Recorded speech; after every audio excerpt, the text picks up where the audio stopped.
Okay, guys, so I'm pretty happy today to come up with this new setup. It's something that I've been experimenting with a lot. I'll try to keep the intro short, but my wife for my birthday recently got me this little vlogging kit, and I think I just wanted to give it a shot because I feel like just doing the iPhone thing without the GoPro or like the fancy lights and just having this be a little more simple will make it a lot more fun because I'll be able to hopefully get things out more quickly, and also I can take this anywhere with me, which I think is pretty neat. So, without getting too much into that, today what I wanted to talk about was let's say the beginner archetype. Okay, and this is for people that are either a beginner now or someone like me that I feel like I've seen this type of personality trait among people, throughout the years that I've worked. And I want to talk about why I think it's good to have someone like this on your team. Okay. So when I started in my career, it was 8 years ago. It was the first, this is the first job I ever had at a university. I haven't actually worked at another corporate job since then.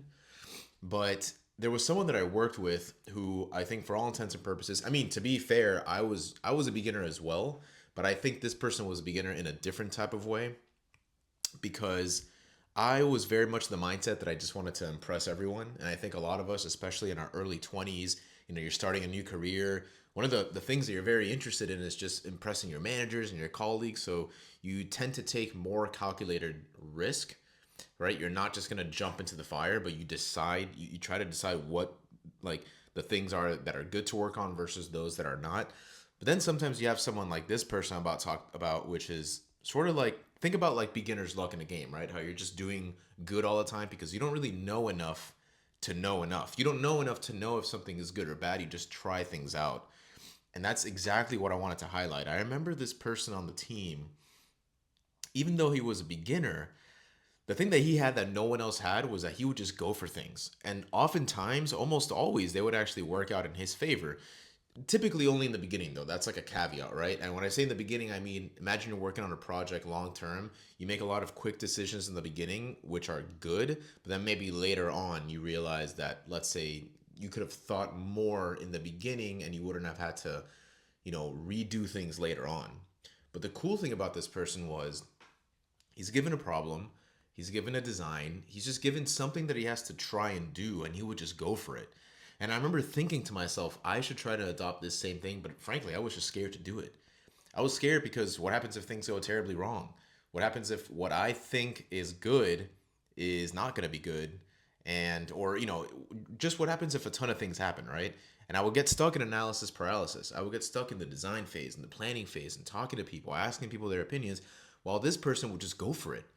And I was always so surprised, like, man, and he was so resilient against like criticism, right? Because a lot of times you have to imagine that if you do something that's kind of strange or you do it without thinking, you're gonna get sometimes a lot of pushback or a lot of criticism, but he still went for it. And I think by going for it, he moved the project along. So if you're a beginner or if you have someone like this in your team, sometimes it's good to have them because it can help the rest of the team break out of a plateau. Sometimes you might have a lot of people on a team that are all thinking like, "Oh, we need to talk to someone. We need to set up a meeting. We need to ask the manager. Like, how do we proceed from here?" Because frankly, you're just scared. And then this one person comes on the team and let's just try this out. Let's just give it a shot. Let's go for it. See what happens.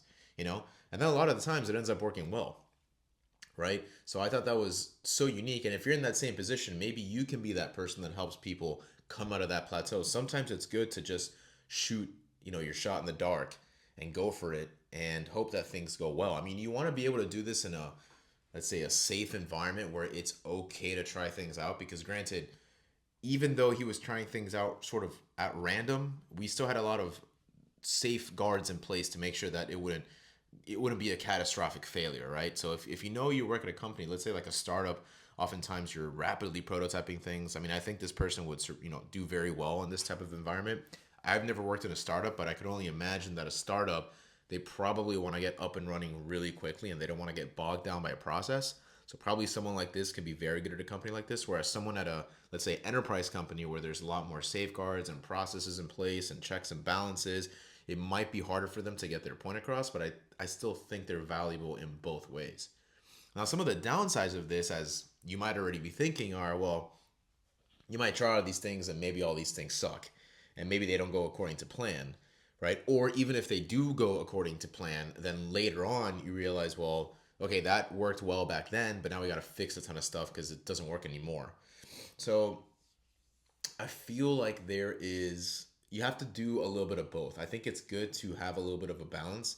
For example, let's say you're assigned on a new project or you're working on an issue and you feel like you need some time to investigate. Maybe don't spend too much time investigating before you actually give something a shot, right?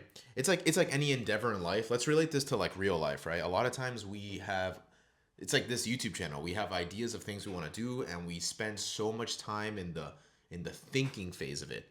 Like, oh, I'll buy myself a camera, I'll buy myself a fancy light, I'll buy myself all these things before I actually finally do the most important thing, which is taking the video. And then, some of us get stuck and we never do the thing. That's why that's such a popular term nowadays, do the thing. So I think a little bit of both will help you get through a plateau, but also do it in a way that you're covering yourself just in case things do go terribly wrong. I do think it's up to you to know if you're in a position where you can take these chances while still doing it in a safe way. So again, I think just being very mindful of, okay, we could plan for a little bit.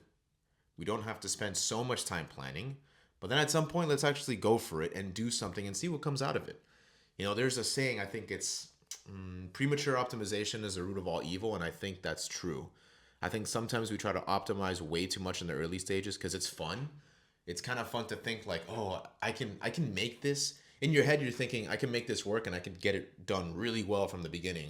And it's going to be this perfect thing and everyone's going to love me. And I'm going to be the one to have done it in the cleanest way with the least amount of resources used. But then you never actually get it done.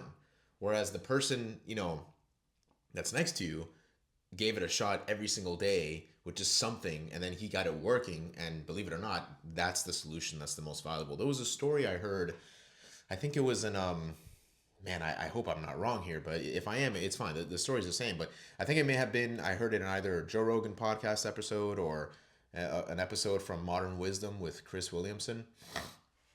And it was something like there was a group of people that had the opportunity to learn how to do pottery. And one of them, I think, were given, let's say, resources to try and do it really well and like learn very specific ways of doing it. Whereas the others were just doing something every single day.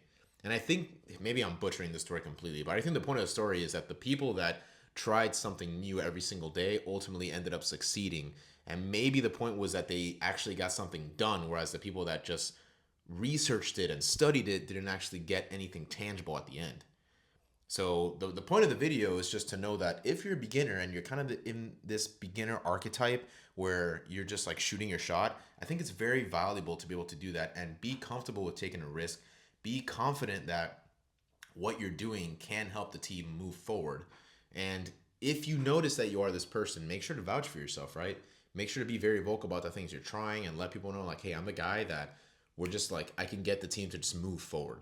And I think it's very good to have someone like that. So if you're a beginner, you're someone like that, or if you're in a more senior position and you're looking to hire someone and you know someone is kind of that like confident, let's just move forward and push through, I think that person is very valuable on a team.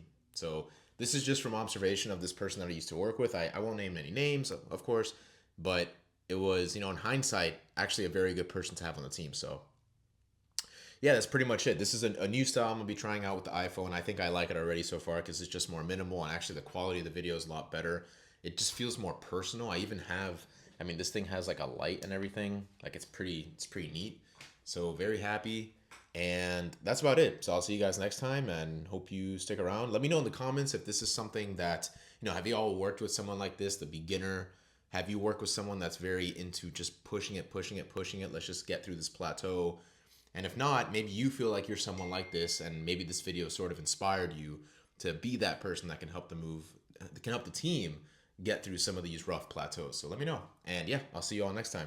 Take it easy.